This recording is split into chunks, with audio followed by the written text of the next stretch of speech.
Hey guys, I'm on for Podcast and welcome to week 9 of the 2018-2019 Premier League review. We are back after the week break due to the international friendlies, and we are back to the good stuff, the good addicting stuff. So if you are new at the series, what we do is we take a look at the past set of Premier League results, we take a look at the Premier League table, and we finish off by looking at the top goal scorers. So here is the past set of Premier League results. These games are played on Saturday the 20th, Sunday the 21st, and Monday the 22nd of October 2018. Also next to the games are their times in this video, so if you want to hear about a specific game, just go to the time next to the match and you'll skip out all the other crap. But without further ado, let's get into our first match. We start with Cardiff versus Fulham. Fulham had the pleasure of getting the first goal of the 3 o'clock kickoffs, and what a goal it was. It came out of absolutely nowhere. Fulham had barely threatened in the opening 10 minutes, but then like a bullet from the blue on the 11-minute mark, Andreas Schürrle decided to hit one from about 30 yards out, and it flew straight past the keeper and into the top right corner. But the lead won't last long, as only 3 minutes later Cardiff leveled the game up through Josh Murphy. He was Cardiff's best player in the opening quarter and nearly scored even earlier, but he took this chance as he beat the offside trap on the left hand side. He then drove towards goal before drilling a low effort into the bottom corner. And Cardiff took the lead in the 20-minute mark when Bobby Reid got his first Premier League goal. Let's not talk about the free kick before it, but Fulham, what are you doing? Sloppy in possession, and they look to pass out of trouble but completely mess it up as Tim Ream miscontrolled the ball just inside his own box. That allowed Bobby Reid to nip in and dink the ball over Bettinelli for his first Cardiff goal. But Fulham leveled the game up as one of the best youngsters in the country, Ryan Sessegnon, got his first Premier League goal. In every game he's played against Cardiff, he's scored, so we all knew it was coming really, and it starts from a neat flick from Aleksandar Mitrovic into the path of the onrushing Sessegnon, who gets behind the Cardiff backline and places a neat finish beyond Etheridge. But Cardiff retook the lead in the 65th minute as Callum Paterson got his first of the season. He had a knack of scoring important goals in the Championship, and Cardiff will hope that he can still do that this season as Bruno Manga's cross from the right isn't properly dealt with and Callum Peterson hit a low shot that snuck into the bottom corner. And Cardiff wrapped the game up in the 87th minute when Kadeem Harris made it 4-2 to the Welsh side. Good work by Victor Camarasa as he put a lovely cross towards the far post, and there sliding in on just his second Premier League appearance was Harris to secure Cardiff's first win. And that's how the game ended, with Cardiff finally picking up their first win of the season against their fellow newly promoted opponents. Fulham have so many defensive problems, even their managers started to talk about them. When it was 2-2, Fulham seemed to be growing in confidence, but when Cardiff made it 3-2, it just went, and they were caught out when trying to level up again. That just allowed Cardiff to wrap it up. Cardiff's first win of the season rocketed them off of the bottom of the table and even out of the bottom 3, whilst Fulham really need to shore up at the back, with them conceding 12 goals in their last 3 games. And we move on to Manchester City versus Burnley. Man City took the lead in the 17th minute when Sergio Aguero opened the scoring for the champions. Despite the fact that Burnley had a lot of bodies in the box, City were still able to break them down with some slick passing. David Silva to Leroy Sané, Sané then back to Silva. Silva spots Aguero peeling away from the pack and finds him with a lovely pass. Then Aguero is in a ton of space to tuck it past Joe Hart on his return to his old club. And City doubled their lead 10 minutes into the second half when Bernardo Silva got the goal. Play to the whistle. It's just basic defending really. Man City want a penalty after Leroy Sané appeared to be pulled to the ground by Jack Cork. All the Burnley players stop, turn to face the ref who just waved it away, he wasn't giving it. The ball was trickling out of play, David Silva goes over to collect it. He then put it back across goal to Bernardo Silva, who smashed in. And throughout all of this, the Burnley players were stood still because they thought it was going to be a penalty. It's just really bad defending. And City pretty much wrapped the game up a minute later as they made it 3-0 through Fernandinho. Horrible few minutes for Burnley as a Manchester City corner bounced off of Ben Mee's thigh and fell to Fernandinho, and the Brazilian stroked one straight into the top corner. And City got their 4th in the 83rd minute as Riyad Mahrez got on the score sheet. Leroy Sané looked like he might have wasted a chance by trying to lay it off when he really should have just took the shot, but Fernandinho does well to keep it alive and win the ball back and turns it to Riyad Mahrez, who was drifting into position. He had space to shoot and did just that as he sent a lovely curling effort into the top corner. And City added a 5th in the 90th minute when Leroy Sané got the goal. He did deserve this as he was involved in pretty much everything in this game. Simple goal for City as Benjamin Mendy drilled across low into the area, and there completely unmarked was Sané, and the Germans swept it home. And that's how the game ended. What can I really add?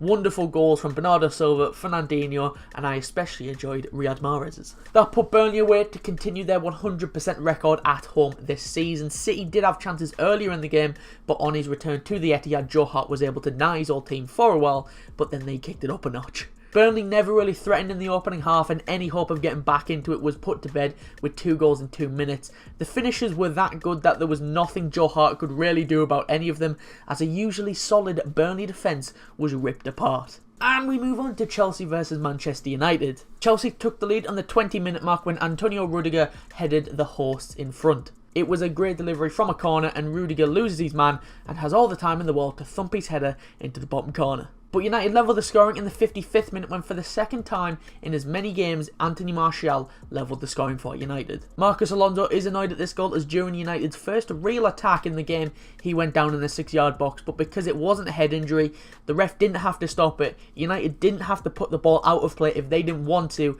and they didn't, and they've got every right to do it. United were just constantly putting balls in the box, and Chelsea just couldn't clear them. So when the ball drops nicely into the feet of Martial from 6 yards out, he made no mistake and rifled it into the bottom left. And United took the lead for the first time in the match in the 72nd minute when Anthony Martial got his and United's second of the match. David Luiz will be kicking himself here as he goes in for a 50-50 with Juan Mata.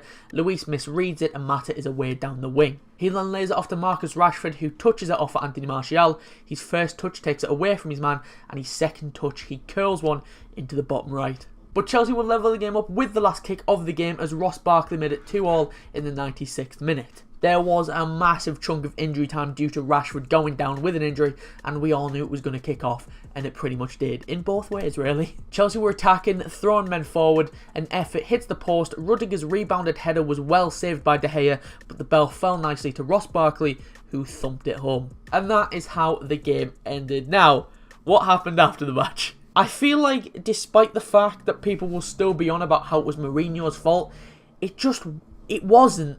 Yeah, okay, he does react, but he was provoked. Someone from the Chelsea bench celebrated right in the face of Mourinho, and for some reason Mourinho's being blamed for reacting. Like, if my team is just conceded with the last kick of the game, and that sees us not win the game, and somebody from the other team gets right in my face, I'm reacting pretty much the exact same way Mourinho did. Someone from the Chelsea bench that literally no one has ever heard of, no Chelsea fans has probably ever heard of him, just why? I just don't get it. Like, what does he have against Mourinho?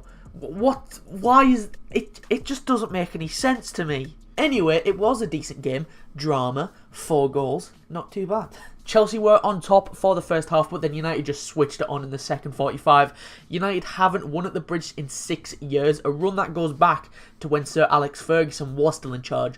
But a late goal from Ross Barkley means that Chelsea are still yet to lose this season. And we move on to Arsenal versus Leicester. Leicester took the lead on the half-hour mark, and Hector Bellerin is credited with the own goal. It was a well-deserved lead as Leicester started the game off extremely well, and Bell Chilwell darted down the left-hand side and got the better of Bellerin. The recently called-up English fullback looked to put a ball into the box, but a half-assed attempt at a challenge by Bellerin sent the ball into his own net at the near post. But Arsenal levelled the game up on the brink of half-time as Mesut Ozil became the highest scoring German in Premier League history. A fantastic goal as well that started with Ozil as he played a lovely ball out wide to Hector Bellerin. He continued his run into the box and Bellerin picked him out with a pullback, and Ozil stroked it home via the post for his 30th Premier League goal. And Arsenal took the lead in the 63rd minute as Pierre Aubameyang got the goal with one of his first touches of the match. He was only on the pitch for about 2 minutes, and yet again Mesut Ozil is involved and plays one of the best passes you're going to see all season as he sends one through the heart of the Leicester defence. It takes pretty much all 4 of the defenders out of it to leave Hector Bellerin with another low cross in, this time for Aubameyang, who was left with a tap-in at the far post. And Arsenal made it 3-1 just over 2 minutes later as Pierre Aubameyang got his second goal in as many minutes. Yet again, Mesut Ozil, just touch me. It starts on the halfway line after Mesut Ozil gives it out wide. He wants it back in the middle but instead dummies it for Lacazette behind him. Lacazette finds Ozil in the box, one-on-one. He could attempt a chip, but instead he just flicks it over Schmeichel into the path of Aubameyang, who was left with another simple tap-in. And that is how the game ended. Leicester were a bit unlucky in the first half as they should have had a penalty for a blatant handball, and if it was given, the ref could have easily given Holden a second yellow. It was that bad. But even then, you can't really take anything away from the second half performance of Arsenal. It was simply world class. Mesut Ozil shown why he is so frustrating for many Arsenal fans. As we all know, he is one of the best and he showed it in this game, but he's just not consistent with it, and I think that's why Arsenal fans get so frustrated with him and call him out a bit, because they know he is one of the best, but when he's on his day, and unfortunately for Leicester, he was on his day here. constant world-class passes and a goal for himself helped Arsenal to their 7th league win in a row and their 10th win in a row in all competitions, something that they've done for the first time in over a decade. And we move on to Everton versus Crystal Palace. Crystal Palace got the perfect chance to take the lead on the hour mark when they were given a penalty. Wilfried Zaha has the ball in the box, he cuts back and Seamus Coleman just sweeps his standing leg and the ref pointed to the spot. A usually solid Luka Milivojevic stepped up to take it and he tries to go down the middle, and despite Pickford diving left, he was able to use his trailing leg to deny the Serb from the spot. And Everton made them pay for that as they won the game in the 87th minute as Dominic Calvert-Lewin put the Toffees ahead. It was two subs linking up as Ademola Lookman dinks the ball into the middle towards Dominic Calvert-Lewin, who was in a ton of space, and he nodded it home. And Everton wrapped the game up less than 2 minutes later as another sub in Cenk Tosun doubled Everton's lead. A clearance from Michael Keane turned out to be a great ball behind the defence as Tosun is away. James Tompkins tries to get across but he just can't get back in time as the Turk slotted it through the legs of Wayne Hennessy and into the back of the net. And as the game ended with Everton picking up their 3rd league win in a row, something that they haven't done in 2 years. This game shows that subs can really change games as literally all of Everton's subs were involved in the goals, with Lookman getting the assist and Dominic Calvert-Lewin and Cenk Tosun scoring. Maybe Roy Hodgson should take note as he didn't make a change until the 90th minute, and even then he just decided to make the one. Crystal Palace have really struggled in front of goals recently, and where he did it in the past, maybe this time Zaha can't carry Palace for much longer. And we move on to Wolves versus Watford. Watford took the lead in the 20-minute mark as Etienne Capoue gave the visitors the lead. A stunning goal to open the scoring as well, as he received the ball outside the area after a pass from Abdoulaye Doucouré.